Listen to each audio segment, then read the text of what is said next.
আসসালামু আলাইকুম। শুরুতেই জানিয়ে দিচ্ছি আজকের সংবাদ শিরোনাম। তারেক রহমানকে সংবর্ধনায় ৩০০ ফিটে প্রস্তুত হচ্ছে মঞ্চ। অপরাধীরা ধরা পড়ছে না কেন, পুলিশের কাছে প্রশ্ন রিজভীর। খালেদা জিয়ায় নির্ভার বিএনপি, লড়াই করতে চায় জামায়াত।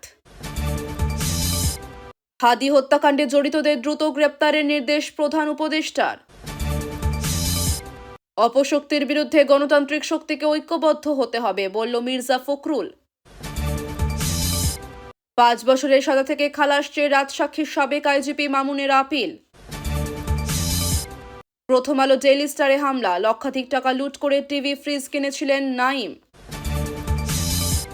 শুনছিলেন সংবাদ শিরোনাম, এখন বিস্তারিত। তারেক রহমানকে সংবর্ধনায় ৩০০ ফিটে প্রস্তুত হচ্ছে মঞ্চ। দীর্ঘ ১.৫ যুগের নির্বাসিত জীবন শেষে আগামী ২৫শে ডিসেম্বর দেশে ফিরছেন বিএনপির ভারপ্রাপ্ত চেয়ারম্যান তারেক রহমান।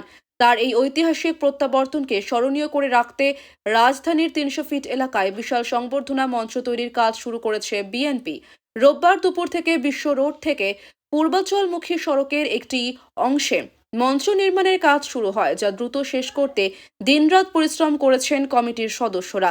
দলীয় সূত্রে জানা গেছে, ওই দিন লন্ডন থেকে সিলেট হয়ে ঢাকা পৌঁছাবেন তারেক রহমান। বিমানবন্দর থেকে বনানী ও কাকলী হয়ে তিনি সরাসরি ৩০০ ফিট সংবর্ধন স্থলে যাবেন এবং সেখানে উপস্থিত জনতা ও নেতাকর্মীদের উদ্দেশ্যে বক্তব্য দেবেন। এদিকে এই সংবর্ধনা অনুষ্ঠান আয়োজনের জন্য ঢাকা বিভাগীয় কমিশনারের পক্ষ থেকে আনুষ্ঠানিক অনুমতি পেয়েছে বিএনপি। রোববার রাতে বিভাগীয় কমিশনার শরফ উদ্দিন আহমেদ চৌধুরীর সই করা অনুমতিপত্রটি বিএনপির সিনিয়র যুগ্ম মহাসচিব রুহুল কবির রিজভীর কাছে পাঠানো হয়েছে। বিএনপির মিডিয়া সেলের সদস্য সায়রুল কবির খান জানিয়েছেন, দেশ নেতার আগমনকে ঘিরে নেতাকর্মীদের মাঝে ব্যাপক উৎসাহ উদ্দীপনা বিরাজ করছে এবং জনদুর্ভোগ এড়াতেই বিমানবন্দর এলাকার পরিবর্তে ৩০০ ফিটকে সংবর্ধনার মূল ভেন্যু হিসেবে বেছে নেওয়া হয়েছে। অপরাধীরা ধরা পড়ছে না কেন, পুলিশের কাছে প্রশ্ন রিজভীর। সারা দেশে অব্যাহত রক্তপাত ও দুষ্কৃতিকারীদের গ্রেপ্তার করতে না পারায় পুলিশ প্রশাসনের ভূমিকা নিয়ে তীব্র ক্ষোভ প্রকাশ করেছেন বিএনপির সিনিয়র যুগ্ম মহাসচিব রুহুল কবির রিজভী। রোববার রাতে লক্ষ্মীপুরের ভবানীগঞ্জে অগ্নিদগ্ধ বিএনপি নেতার পরিবারকে দেখতে গিয়ে তিনি বলেন, অপরাধীরা কেন ধরা পড়ছে না সেই উত্তর প্রশাসনকে দিতে হবে। রিজভী অভিযোগ করেন, ঢাকার ছাত্রনেতা ওসমান হাদিকে হত্যা এবং লক্ষ্মীপুরের শিশু আয়েশাকে পুড়িয়ে মারার ঘটনা একই সূত্রে গাঁথা। তিনি পুলিশকে সতর্ক করে বলেন, প্রশাসনের নিষ্ক্রিয়তার কারণে খুনিরা পার পেয়ে গেলে দেশে অন্ধকার নেমে আসবে। আওয়ামী লীগের সমালোচনা করে তিনি বলেন, পরাজিত শক্তি বিদেশ থেকে কলকাঠি নেড়ে নির্বাচন বানচালের ষড়যন্ত্র করছে।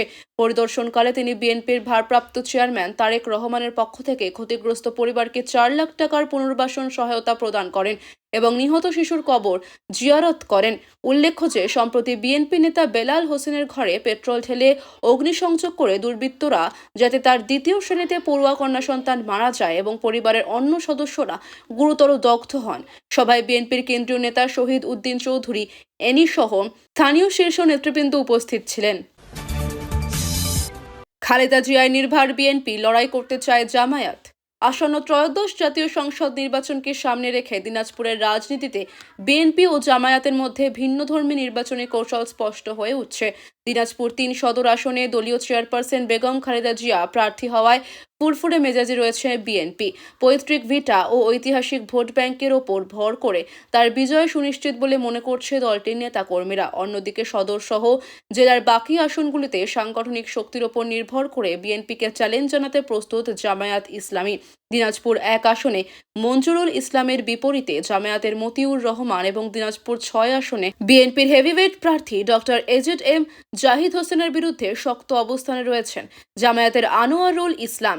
এছাড়া দিনাজপুর ৪ আসনে সাবেক এমপি আখতারুজ্জামান মিয়া ও ৫ আসনে ব্যারিস্টার কামরুজ্জামান ধানের শীষের প্রার্থী হলেও জামায়াত ও এনসিপি প্রার্থীরা মাঠে সক্রিয় রয়েছেন। ইসলামী আন্দোলন, খেলাফত মজলিস ও এবি পার্টির প্রার্থীরাও নির্বাচনী দৌড়ে পিছিয়ে নেই। জেলা জুড়ে বিএনপির জনপ্রিয়তার বিপরীতে জামায়াতের সুশৃঙ্খল প্রচার ও এনসিপির নতুন সমীকরণ দিনাজপুরের ভোটযুদ্ধকে এক কঠিন প্রতিযোগিতার রূপ দিচ্ছে। মূলত জনপ্রিয়তার পাশাপাশি কৌশল ও ভোট ব্যবস্থাপনার কঠিন পরীক্ষার মুখে পড়তে যাচ্ছে সবকটি রাজনৈতিক দল। হাদি হত্যাকাণ্ডে জড়িতদের দ্রুত গ্রেপ্তারের নির্দেশ প্রধান উপদেষ্টার। ইনকিলাব মঞ্চের মুখপাত্র ও জুলাই যোদ্ধা শহীদ শরীফ ওসমান হাদি হত্যাকাণ্ডে জড়িতদের দ্রুততম সময়ের মধ্যে গ্রেপ্তারের নির্দেশ দিয়েছেন প্রধান উপদেষ্টা অধ্যাপক ডক্টর মোহাম্মদ ইউনুস। রোববার বিকেলে রাষ্ট্র অতিথির ভবন যমুনায় দেশের সার্বিক আইনশৃঙ্খলা পরিস্থিতি পর্যালোচনা সভায় তিনি এই কঠোর নির্দেশনা দেন। বৈঠকে বিশেষ গুরুত্ব পায় বিএনপির ভারপ্রাপ্ত চেয়ারম্যান তারেক রহমানের দেশে প্রত্যাবর্তন এবং বড়দিন ও ইংরেজি নববর্ষের নিরাপত্তা পরিকল্পনা। পুলিশ প্রশাসন বৈঠকে জানায়, সম্প্রতি দুটি জাতীয় দৈনিক ও সাংস্কৃতিক সংগঠনের কার্যালয়ে হামলার ঘটনায় ভিডিও ফুটেজ দেখে ৩১ জনকে শনাক্ত করা হয়েছে, যাদের মধ্যে আজ সকাল পর্যন্ত মোহাম্মদ কাশেম ফারুকী ও সাইদুর রহমান সহ মোট ৬ জনকে গ্রেপ্তার করা হয়েছে। এছাড়া চট্টগ্রামে ভারতীয় সহকারী হাই কমিশনের বাসভবনের পাশে বিশৃঙ্খলা সৃষ্টিকারী ৩ জনকেও শনাক্ত করার কথা জানানো হয়। প্রধান উপদেষ্টা স্পষ্ট করে বলেন, আসন্ন জাতীয় নির্বাচনের আগে যে কোনো মূল্যে দেশের আইন শৃঙ্খলা পরিস্থিতি স্বাভাবিক রাখতে হবে। স্বরাষ্ট্র উপদেষ্টা ও জাতীয় নিরাপত্তা উপদেষ্টা সহ বিভিন্ন নিরাপত্তা বাহিনীর শীর্ষ কর্মকর্তারা এই উচ্চ পর্যায়ের বৈঠকে উপস্থিত ছিলেন। অপশক্তির বিরুদ্ধে গণতান্ত্রিক শক্তিকে ঐক্যবদ্ধ করতে হবে বলল মির্জা ফখরুল। দেশে বিদ্যমান কঠিন পরিস্থিতি মোকাবিলায় সব গণতান্ত্রিক শক্তিকে ঐক্যবদ্ধ হয়ে অপশক্তির বিরুদ্ধে রুখে দাঁড়ানোর আহ্বান জানিয়েছেন বিএনপি মহাসচিব মির্জা ফখরুল ইসলাম আলমগীর। আজ সোমবার সকালে রাজধানীর একটি হোটেলে সম্পাদক পরিষদ ও নোয়াব আয়োজিত যৌথ সংবাদ সম্মেলনে তিনি বলেন, প্রথম আলো বা ডেইলি স্টার কার্যালয়ে হামলা মূলত গণতন্ত্র এবং জুলাই অভ্যুত্থানের ওপর বড় আঘাত। একই অনুষ্ঠানে ডেইলি স্টার সম্পাদক মাহফুজ আনাম ক্ষোভ প্রকাশ করে বলেন, হামলাকারীরা সেদিন কেবল ভবনে আগুন দিতে নয়, বরং হত্যা করতে এসেছিল। তিনি বর্তমান পরিস্থিতিকে অত্যন্ত উদ্বেগজনক উল্লেখ করে বলেন, এখন মত প্রকাশের স্বাধীনতার চেয়েও জীবন বাঁচানো বড় চ্যালেঞ্জ হয়ে দাঁড়িয়েছে। সংবাদ সম্মেলনে টিআইবির নির্বাহী পরিচালক ডক্টর ইফতেখারুজ্জামান অভিযোগ করেন, মব সন্ত্রাসীদের পেছনে রাষ্ট্রীয় কাঠামোর প্রভাবশালী মহলের মদত রয়েছে, যার ফলে সাধারণ মানুষ আজ চরম নিরাপত্তাহীনতায় ভুগছেন। বক্তারা অবিলম্বে গণমাধ্যমের নিরাপত্তা নিশ্চিত এবং জুলাই স্পিরিট রক্ষায় সরকারকে দৃশ্যমান পদক্ষেপ নেওয়ার দাবি জানান। ৫ বছরের সাজা থেকে খালাস চেয়ে রাজসাক্ষীর সাবেক আইজিপি মামুনের আপিল।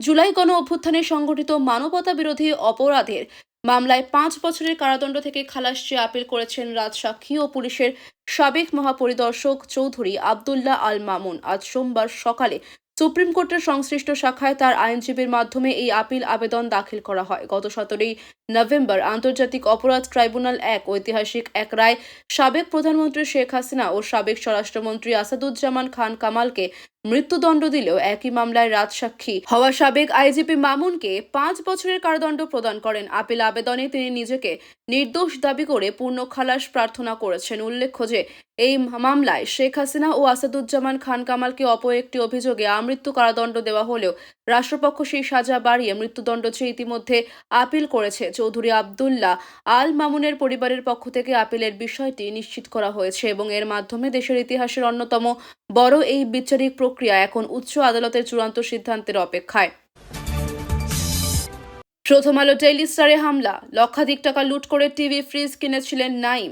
রাজধানীর প্রথম আলো, দি ডেইলি স্টার এবং দুটি সাংস্কৃতিক সংগঠনের কার্যালয়ে হামলার ঘটনায় ঢাকাসহ দেশের বিভিন্ন স্থানে অভিযান চালিয়ে এই পর্যন্ত ৯ জনকে গ্রেপ্তার করেছে আইন শৃঙ্খলা রক্ষাকারী বাহিনী। আজ সোমবার সকাল 10:30 পর্যন্ত গ্রেপ্তার হওয়া ব্যক্তিদের মধ্যে 7 জনের পরিচয় নিশ্চিত করেছে প্রধান উপদেষ্টার ভেরিফাইড ফেসবুক পেজ। তারা হলেন মোহাম্মদ কাশেম ফারুক, মোহাম্মদ সাইদুর রহমান, রাকিব হোসেন, মোহাম্মদ নাইম, ফয়সাল আহমেদ প্রান্ত, মোহাম্মদ সোহেল রানা এবং মোহাম্মদ শফিকুল ইসলাম। পুলিশ জানিয়েছে, গ্রেপ্তার রাকিব হোসেন ভিডিও ফুটেজে সরাসরি ভাঙচুর ও অগ্নিসংযোগে অংশ নিতে শনাক্ত হয়েছেন। অন্যদিকে কুমিল্লার 14 গ্রাম থেকে গ্রেপ্তারকৃত মোহাম্মদ নাইমের কাছ থেকে লুট করা 50,000 টাকা এবং লুটের টাকায় কেনা টিভি ও ফ্রিজ উদ্ধার করা হয়েছে।